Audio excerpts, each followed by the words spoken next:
It is my privilege to introduce Peter Fallon. He's a man of many talents.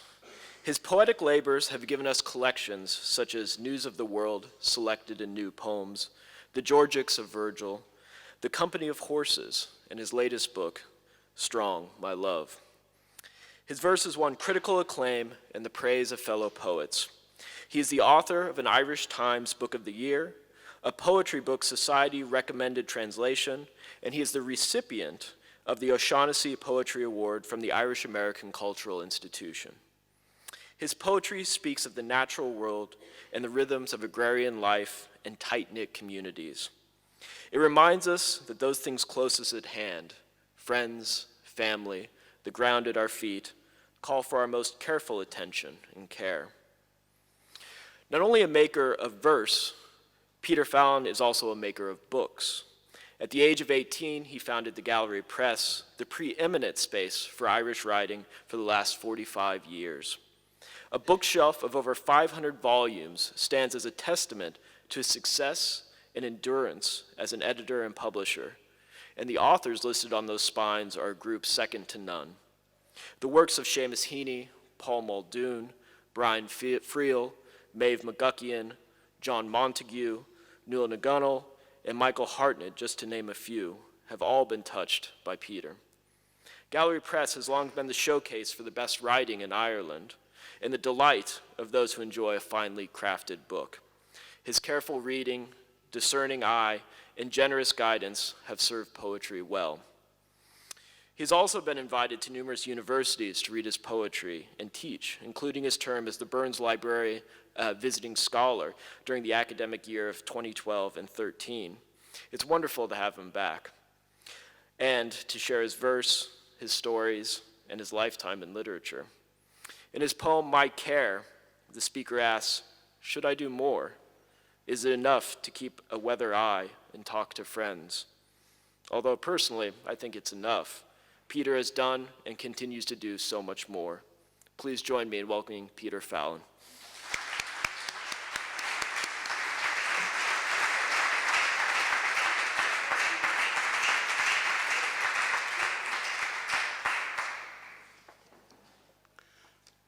Thank you very much, Andrew. In the course of that sojourn here 2 years ago now, I had the privilege of working with some graduate students, and we indulged myself by attending to the poems of Seamus Heaney and the plays of Brian Friel. And one of those students was Andrew, and it strikes me, I must have taught him quite well. It is a pleasure to be back. I feel somewhat like the bad penny, but bear with me. Gate. There's no track of a hedge, no trace of a fence. In the middle of a field, an iron gate, and no evidence of path or passage. It clings to rusty hinges on chiseled stone. It hardly infringes on the course of stock. For cattle, a pair of scratching posts. For the colt and chestnut mare, a nuzzling place where you pause, and again you contemplate, in the middle of open grazing, your fate by a gate that stops nothing and points nowhere. Say for a moment, the field is your life, and you come to a gate at the center of it. What then? Then you pause and open it and enter. To honor the bridge that is here between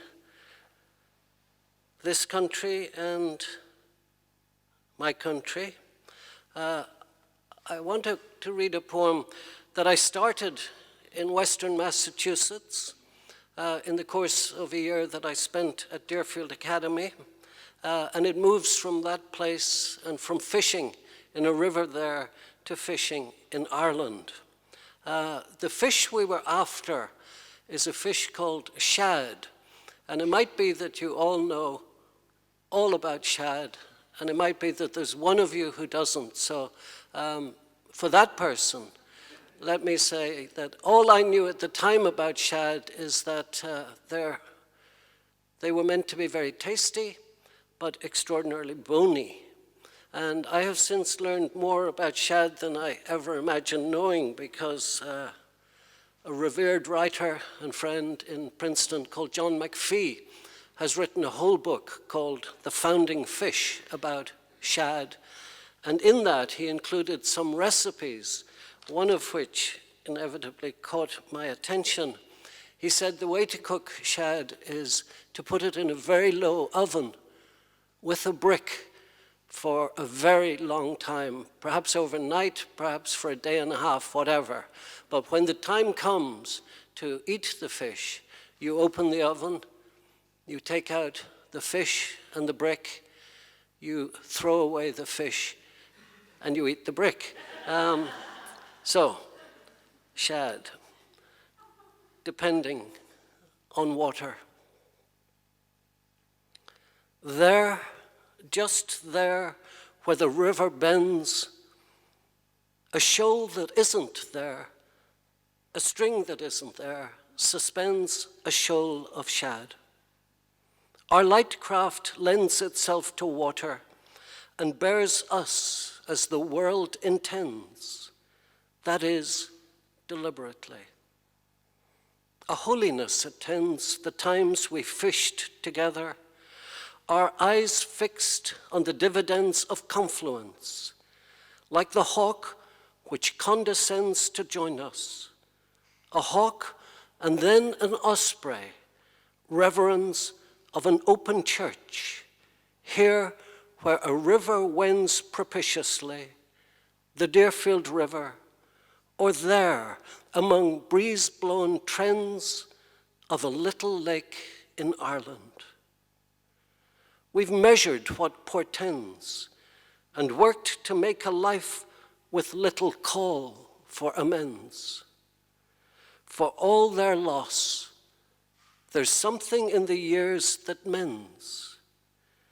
We've thought and talked about the need for what transcends beloved places, much as their grace commends them to us, for nothing ends with family and friends.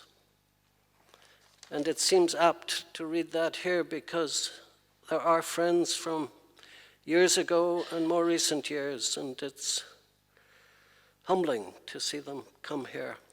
I'm going to come to the new book, but it strikes me that poem comes from a book called The Company of Horses. And I'm going to read the title poem.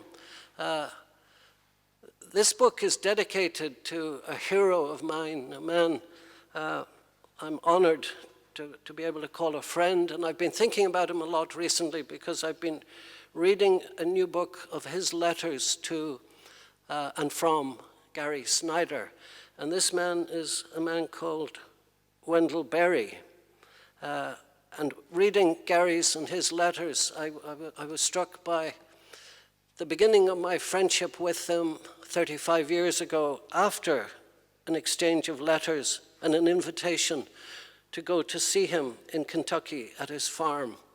And I remember following all the instructions on how to get there and getting closer and closer to the house. I suddenly had this extraordinary feeling of nervousness, and I thought, this is a mistake. This just isn't going to work. This man is too good for me. And I made my way to the door and was greeted by his wife, Tanya, and she prolonged the suspense by saying, Wendell's not here. He's down in the barn. Go down and see him. And I went down, and he was milking a cow, and he stood up and said, she's a mighty splashy shitter. And I thought, we'll get along fine. And that phrase actually turns up in another poem in The Company of Horses, but this is the title poem. And it moves from wild horses to sport or riding horses to a horse from Irish legend. They are flesh on the bones of the wind, going full gallop, the loan of freedom. But the company of broken horses is a quiet blessing. Just to walk in the paddock, to stand by their stall. Left to their own devices, they graze or doze, hock to fetlock, crooked at ease, or head to tail, nibble withers, hips and flanks. They fit themselves flat to the ground. They roll. But the mere sound or smell of us, and they're all neighs and nickerings, their snorts, the splinters of the waves. And growing out of morning mists, the ghosts of night form silhouettes along the ridge. A dun, 2 chestnuts, and a bay. A shy colt stares and shivers, a trembling like fine feathers in the sudden breeze around the hooves of heavy horses, and the dam, with foal to foot, steadies herself to find her bearings, her ears antennae of attention. Put your hand towards the head collar, whispering your oh and whoa, oh the boy and oh the girl. Close your eyes and lean your head towards her quiet head, the way the old gray mare, hearing that her hero joined the sleep of death, spread her mane across his breast and began to wail and weep. It's no surprise, perhaps, that this country boy, among other kinds of music that attract me, is drawn again and again to country music. Those lyrics of tears and beers and wines and those corny, unbelievable, irresistible narratives of misery. And this is my contribution to the genre. It's called New Country. He was singing that old country song. I was drowning my sorrows. They were learning to swim. I was thinking of her. She was thinking of Jim and Tim. When he started to think, who said the cure for love is marriage? Or waiting ends if you wait enough? And when one of them said, sometime after the incident, I'm sorry, I love you. And one of them didn't.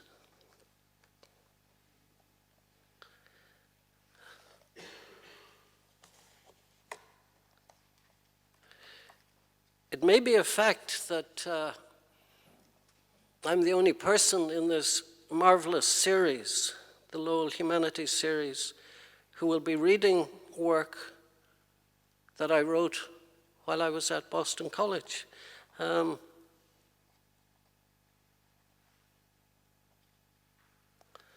This is a poem that goes back to childhood, a farm, my uncle's farm in County Meath in the Irish Midlands.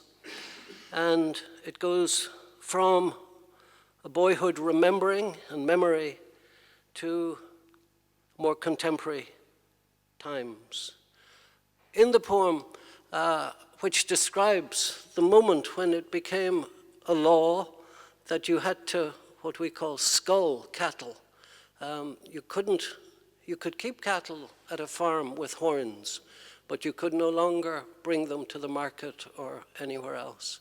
And a man would come and saw off their horns.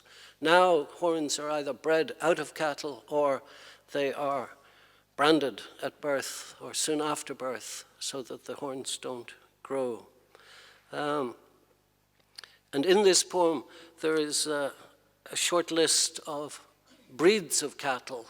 This list includes Frisian, which in this country is more commonly called Holstein, that black and white milk cow. And it's a poem called Law. Manhandled in the crush, they'd bawl brute force against the iron bars, gates at the gable end of the stable row. My uncle signaled yonder. I climbed 5 bars beyond harm's way, for now by law they'd to be sculled. He came all set to work with work coat and squat saw. He took them on one by one side, then the other. It was childhood, shock, and awe. Shorthorn, Frisian, Whitehead, Kerry Blue. Cut horns amassed like battle trophies in the slush. A sudden daub of powder on the round rows of each wound. The snort and grunt of pain. Each one an injured Abel to arcane. And then that rush of blood when he slashed through a vessel, that pulsing arc that splashed our hands and arms and faces and made muck blush. All brought back to me by a footnote to the latest slaughter in Iraq, where some of those that lived envied some that didn't. In a photograph, a boy the age that I was then, with half a head, whose skull was shorn below the ear, straight through bone. The gore coagulated on a lac. And then I saw his hands were joined as if in prayer, and arms were chained behind his back.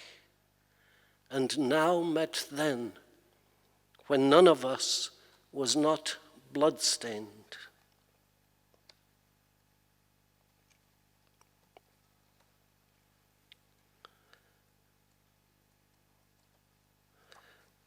A poem that starts one evening at home in Loughcrew, where our home is, watching that marvel in the sky of crows passing overhead. Couple more, half a dozen, 10, hundreds of them coming back from their feeding grounds to stop in trees by the house before heading on to where they were resting for the night. 53 in the hymn book. An outlook. The lime trees, I think, do you call them lime trees or linden or basswood? They're all the one family, I think. We call them limes. An outlook. They have ruffled the embers of evening and flap from its flames. They come like clockwork, minutes later every eventide, a loud returning that proclaims the row of limes in which they pause en route to roosting in the rookery, a place of rest. They sketch black scripture in the sky. They watch from trees where they don't nest, these pairs and threes, tens and dozens making thousands, while I, intent on praise and mesmerized, wonder what, as they fly by, they might be, and realize they are the days.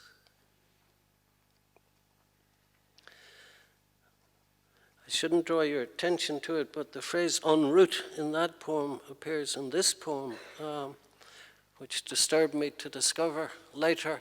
A couple of poems, some poems in this book address that moment of being a parent when your kids are beginning to come to terms with, engage with, encounter the world on their own terms rather than through whatever lens you tried to provide for them.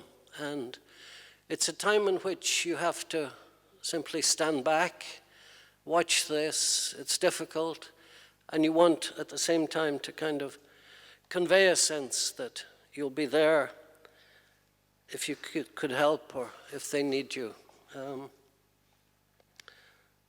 So maybe that's something for parents here to contemplate, or from the other end of the scale, younger people being the offspring at the other end of that scale.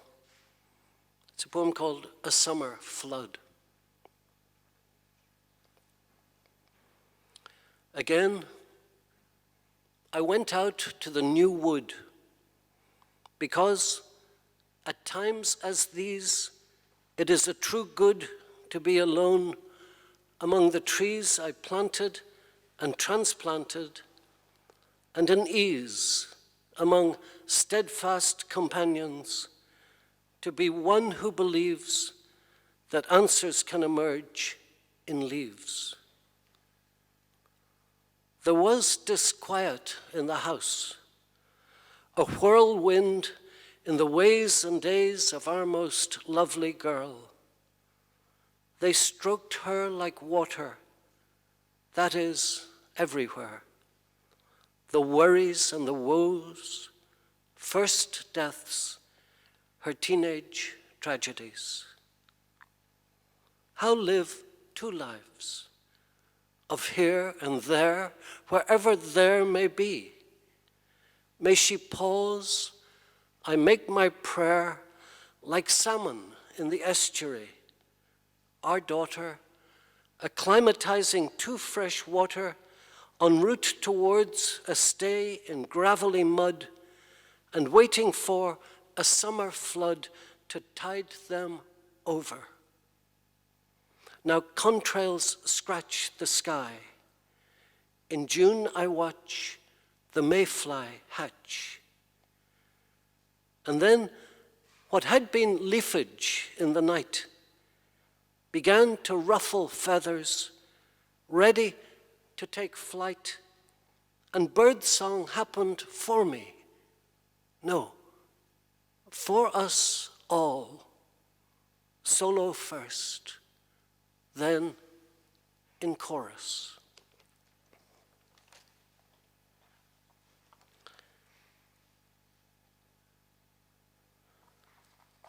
A poem called A Far Cry includes reference to Lough Crew, which is where we live in North County Meath. Polonius appears in the poem, and you'll remember Polonius was the counselor to the king in Hamlet, the father of Ophelia and Laertes. He's called a tedious old fool. He's a windbag, but occasionally capable of little nuggets of wisdom, perhaps. I have to tell you all of this. It'll be part of the test at the end of the reading. Anyway, Hamlet unknowingly kills him, and that triggers Ophelia's madness and prompts the duel between Laertes and the prince at the end of the play.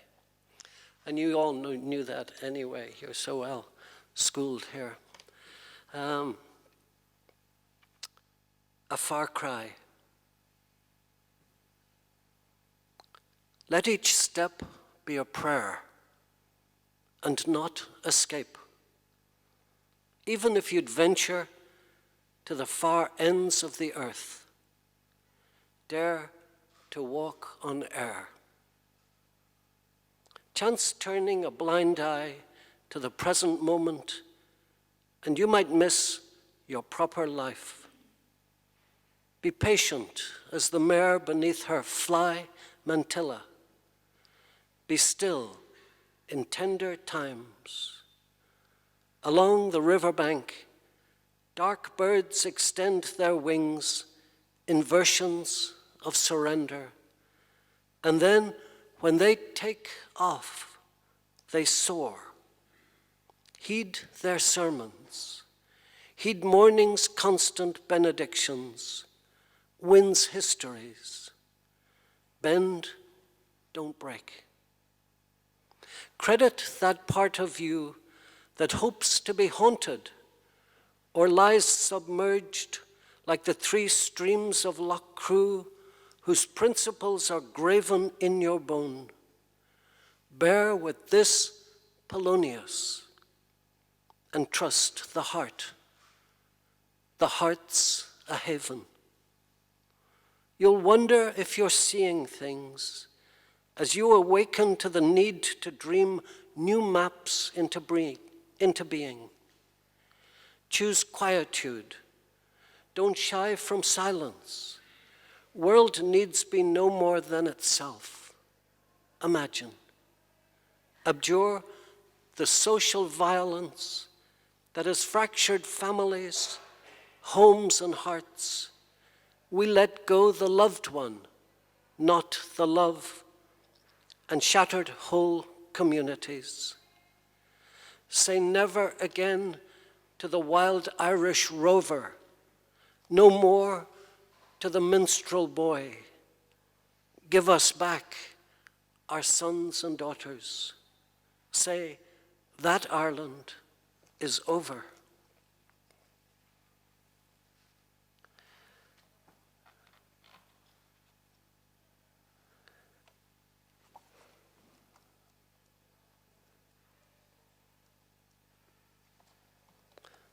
I wrote this in 60 Priscilla Road, just up the road. Unfortunately, in this book, there's quite a deal of loss. Not what you'd choose, but so be it. It's a poem called The Night Itself. The shoulders of the evergreens stoop beneath the weight of winter weather and bear the woes of the world. Indoors, the tulips writhe in their cut state. I look out at snow, each of the flickering flakes a living thing that ever was, as they incline towards Earth's impetus to goodness, despite its aches and disappointments. Between the bounty of hard-won retreat and the hardship of a separation from somewhere and someone, I was beside myself, for we live in shadow, scrabbling for that other thing, the real. Whose shade is it? That we might never know. I'd favored things on a human scale, the give and take of workers with a crosscut saw, the pitchfork, the square bale. For there are times when time itself is cruel, like that attack at Flanders when a tank brigade engaged with a battalion on horseback, while their commander posted from front lines to the manager of his estates concerns about the state of crops and vines. When my old friend falters on a stair, or founders on a word or name. I see my fate, near or far, who knows, but there. For at our time of day, the clock's determined tick reiterates and reinforces loss in its monosyllabic march. Are they the keys to our lives in the future or the past?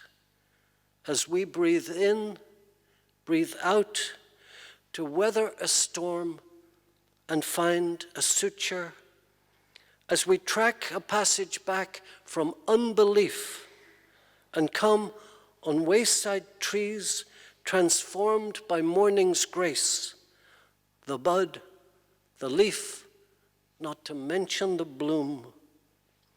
This season is a skeleton to which spring will cling. The threads of dark adopt new twists and turns until the night itself is spun. And two more poems, maybe. To